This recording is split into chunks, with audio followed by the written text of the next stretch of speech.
안녕하세요. 강 팀장의 보험 이야기의 강 팀장입니다. 내용이 좋으셨다면 구독과 좋아요 부탁드리겠습니다. 감사합니다. 자, 오늘 준비한 영상은요, 뇌졸중 진단비 보장받기가 힘든가 라는 것에 대해서 설명을 드리려고 합니다. 예전 영상이죠. 바로 이전 영상에서 뇌혈관 질환 진단비에 대해서 설명을 드렸어요. 이게 꼭 필요한 것인가 라는 설명을 좀 더 자세히 드리고 싶었지만은 시간 관계상 이제 조금 짧게 편성을 하려다 보니까 숫자로서 가장 쉬운 숫자로서 비교를 하면서 설명을 드렸는데, 이런 이야기를 하실 분이 있을 수가 있어요.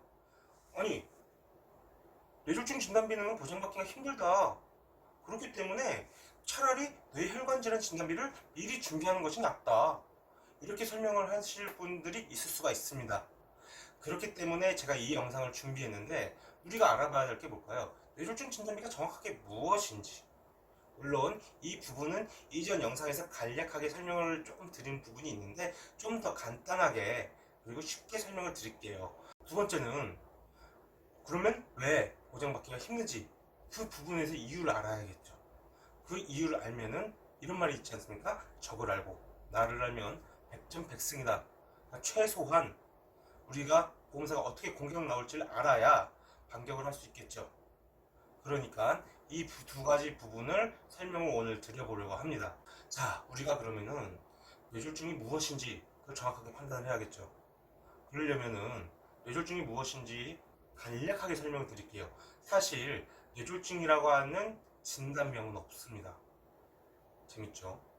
사실 간단하게 설명드리자면요, 감기도 진단명이 사실은 없어요. 우리가 쉽게 설명을 하기 위해서, 쉽게 이야기하기 위해서 감기라고 이야기하듯이 뇌졸중도 마찬가지예요. 그럼 뇌졸중은 뭘 쉽게 이야기하려고 뇌졸중이라고 하느냐? 첫 번째는 뇌경색증, 두 번째는 뇌출혈이에요. 그러면 뇌경색증이 뭐고 뇌출혈이 뭔지 먼저 설명을 드릴게요. 정말 간단해요. 뇌경색증은 뇌혈관이 막히게 되는 현상을 이야기합니다. 질병 분류 코드 번호로는 I63에 해당하고요. 뇌출혈은 막힌 뇌혈관이 터진다든지 어쨌든 뇌혈관이 어떠한 이유로 인해서 터졌다, 이런 현상을 이야기합니다. I60부터 062까지 해당을 하는데요. 그럼 볼게요. 우리가 이 뇌혈관이 막히게 됐어요. 그럼 이 막히게 된 뇌혈관이 뇌경색증이잖아요. 그럼 그 뇌경색증은 뇌졸중에 해당하니까 뇌졸중 진단비로 청구가 가능하겠죠. 그래서 뇌경색증으로 진단서를 내밉니다. 그런데 그냥 간단하게만 그렇게 내밀고 보험사에서 사인하라는 대로 사인하게 하면 어떻게 되냐면요, 이 뇌경색증이 뇌혈관 질환으로 인한 후유증, 이걸로 바뀌는 경우가 굉장히 많습니다. 그렇다 보니까 실제로 뇌졸중 진단비를 청구했을 시 뇌경색증은 약 30%만 지급되는 경우들이 있어요. 그러니까 10번 청구하면은 3번만 뇌졸중으로 진단비를 받게 되고, 나머지 7명은 뇌졸중 진단비를 받지 못한다는 거예요. 자, 그러면 우리가 이런 부분을 해소하기 위해서 비싼 돈을 주고 뇌경색증 이걸 보장받기 위해서 뇌혈관 질환 진단비를 준비해야 될까요? 아니죠. 이제부터 제가 설명드릴 부분은 보험사의 꼼수, 이 부분에 대해서 설명을 드리면서 우리가 뇌경색증에 걸렸을 때 뇌졸중 진단비 받을 수 있도록 하기 위한 방법을 제가 설명을 드리도록 하겠습니다. 첫 번째, 의사의 판독 기준의 다름을 명심해라. 이거를 암으로 쉽게 한번 설명드려 볼까요? 암 같은 경우에는요, 이제 의사가 진단을 정확하게 내리기 위해서는 조직세포를 떼어냅니다. 그리고 그거를 조직검사를 받기 위해서 국가암센터에 그 조직검사 내용을 보내게 되죠. 그래서 그 검사 판독 기준에 따라서 이게 악성이다 라는 판단이 내려지게 되면은 의사가 암이라고 진단을 내리게 되는 거예요. 국가암센터에서 암이라고 했는데 의사가 암이 아니다 라고 하는 경우는 절대 없습니다. 그런데 뇌경색증, 이게 참 어려워요. 왜 그러냐면은 이거를 진단 내리기 위해서는 우선은 MRI 검사를 하겠죠. 그럼 MRI 검사 기록지가 쫙 나올 거 아닙니까? 그러면 그 내용에 대해서, 검사 내용에 대해서 의사가 딱 이렇게 볼 거란 말이에요. 딱 보고 나서 이거는 뇌혈관이 막혔으니까 뇌경색증, 이렇게 진단을 내리게 되는데, 실제로 이 판독 기준에 따라서 의사가 진단 내리는 기준이 틀려지게 되는 경우들이 사실 있어요. 똑같은 검사 결과인데 어떤 의사는 뇌경색증이라고 하는데 어떤 의사는 뇌경색증이 아니다, 뭐 아까 전에 이야기했던 후유증이다, 이렇게 이야기할 수도 있다라는 거예요. 그러다 보니까 이 부분을 우선 우리가 인지를 먼저 하고 있어야 됩니다. 두 번째, 서류 준비를 확실하게 하자. 우리가 어쨌든 보상 청구를 하려고 하면은 서류 준비를 해야 됩니다. 우선은 진단서를 보장받기 위해서는 가장 중요한 서류가 당연히 진단서예요. 그러면 진단서에 정확하게 뇌경색증 I63 이 코드가 들어가 있어야 된다는 거죠. 이건 아주 기본적인 거예요. 두 번째는 뇌경색증으로 인한 치료 내용이 들어가 있는 게 좋다라는 거예요. 물론 들어가 있어야 됩니다. 보통 볼게요. 의사가 어떠한 약을 처방하려면요, 진단을 내려야 돼요. 아무런 진단도 없이 약을 처방할 수는 없습니다. 의사의 직책이자 권한이에요. 그렇기 때문에 이 내용이 들어가 있는 게 굉장히 여러분들께는 중요하다는 거죠.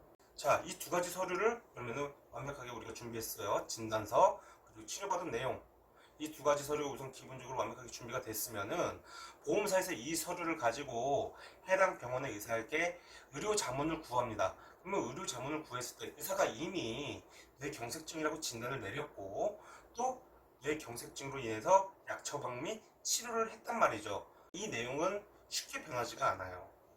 그러니까 이 두 가지 서류가 굉장히 중요하다는 거죠. 세 번째, 보험사의 서류에 무조건 사인하지 마라. 자, 볼게요. 그러면 우리가 이 두 가지 서류를 완벽하게 준비했습니다. 그러면 보험사에서요, 손해사정인을 고용합니다. 이분들이 사실은 굉장히 무서우신 분들이에요. 자, 볼게요. 이분들이 그러면은 어떻게 나오느냐. 자, 고객님, 우리가 이거 보상 청구를 하기 위해서는 간단한 절차가 필요한데요, 이 서류에 사인을 해주셔야 됩니다 라고 하는데, 그 서류들이 굉장히 많은데요, 그 서류들을 하나하나 보셔야 돼요. 그냥 함부로 사인하시면 안 됩니다. 그 중에 두 가지만 제가 집중적으로 이야기를 해볼게요.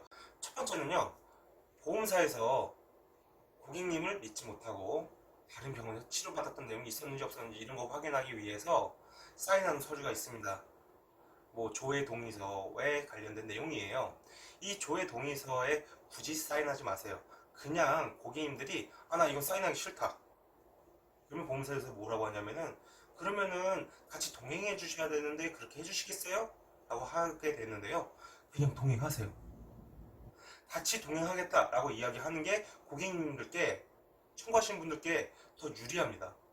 두 번째는 뭐냐면요, 이 검사 결과지 있죠. 이 검사 결과지를 가지고 다른 의사에게 의료 자문을 권해도 되겠느냐에 관련된 서류들이 있습니다. 이게 있는 경우들이 꽤 있어요. 그러면은 이 서류는 첫 번째 이야기했던 그 서류보다 더 중요합니다. 절대 사인하면 안 돼요. 자, 제가 첫 번째 이야기했던 거 기억하시죠? 같은 검사 결과지인데요, 이 검사 결과지가 의사에 따라서 판독하는 기준이 틀릴 수가 있어요. 그러니까 진단명이 달라질 수 있다는 거예요. 그러다 보니까 보험사는 어떻게 하겠습니까? 아니, 그 서류에 사인을 하는 순간 고객님들이 아니라 보험사에게 유리하게 판단을 할 수 있는 의사를 찾아서 그 서류를 가지고 진단을 달리 내리게 될 수 있다는 거예요. 그렇기 때문에 의료 자문을 구하는 서류, 이 서류에 관련돼서는 우리가 절대 사인을 하면 안 됩니다. 여러분 잘 아시겠죠? 자, 그러면은 우리가 이렇게도 이야기할 수 있습니다. 그냥 마음 편하게 뇌혈관 질환 진단비를 애초에 준비하면 끝나는 것 아닌가요?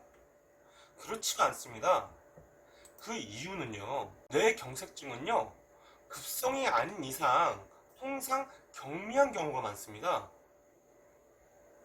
그러다 보니까 의사들이 어떻게 진단을 내릴 수가 있냐면은, 보험사가 유리한 쪽으로 가게 되면은, 발음이 조금 어려운데 일괄성 혀혈증 또는 경미한 뇌혀혈증, 이걸로 진단을 내리게 될 수도 있다는 거예요. 그러니까 뇌경색증 진단을 받았는데, 아까 전에 뇌경색증 포함해서 모든 뇌혈관 질환은 다 I코드로 시작되잖아요. 그렇죠? I코드로 시작되는데 얘네 둘은 보세요, G코드예요. 그러면 뇌혈관 질환 진단비를 준비했다고 하더라도 보장을 못 받는다는 겁니다. 그래도 이게 너무 힘들다 라고 하시는 분들이 있어요. 이거 공부가 너무 어렵다. 저도 이제 제 나름대로는 정말 쉽게 설명을 드렸는데요. 이게 정말 어렵다 라고 하시는 분들은 가장 쉬운 방법이 있습니다. 그게 뭐냐면요, 우리도 손해사정인을 처음부터 고용을 하는 겁니다. 손해사정인이 우리가 고용하게 되면은, 우리가 고용한 손해사정인은 쉽게 이야기하자면은 보험 변호사예요. 굉장히 똑똑합니다. 그렇기 때문에 이렇게 고용을 하게 되면은 누구나도 손쉽게 보상을 받을 수가 있어요. 그런데 문제가 있죠. 뭐냐면은 보험 변호사라고 제가 이야기했죠. 당연히 수수료가 나가겠죠. 그런데 이 수수료가 뭐 비싸냐, 뭐 최소 뭐 10%는 뗀다 라고 하면은 뭐 100만 원 정도밖에 되지 않으니까 뭐 쉬운 거 아니냐 라고 하실 수가 있는데, 제가 이전에 이 부분에 대해서 설명을 드린 게 있어요. 지금 보시면은 차액이 이 정도 나잖아요. 그럼 여성분들은 제가 굳이 추천하지 않았지만은 이걸 가입을 했다라고 한다면은 뭐 비스무리하겠죠, 차액이. 근데 남성분들은 이거 다 합치면 240개월 납부를 한다라는 계산을 놓고 봤을 때 차액이 얼마 안 되다 보니까 100만 원이 크게 느껴질 수 있다라는 거예요. 우리가 이미 뇌졸중 진단비를 가입을 했다, 아니면은 나 아직 보험이 없는데 뇌졸중 진단비로 가입을 할래 라고 하시는 분들은 이 영상을 한 번이라도 더 한번 보시고 뇌졸중 진단 시에는 이렇게 해야겠다라는 인식을 가지고 계신 게 좋아요. 물론 저도 이제 최대한 쉽게 설명을 드렸습니다만은 여러분들께는 이게 쉬울지 어려울지 잘 모르겠네요. 그래도 이 부분이 어려우셨다면은 2번 또는 3번 정도는 한 번 더 보시고 생각을 좀 더 깊게 하실 필요가 있지 않을까. 특히 가족력이 있으신 분들은 이 영상을 2번 또는 3번 정도 더 보시는 것을 추천드리겠습니다. 지금까지 강 팀장이었습니다. 감사합니다.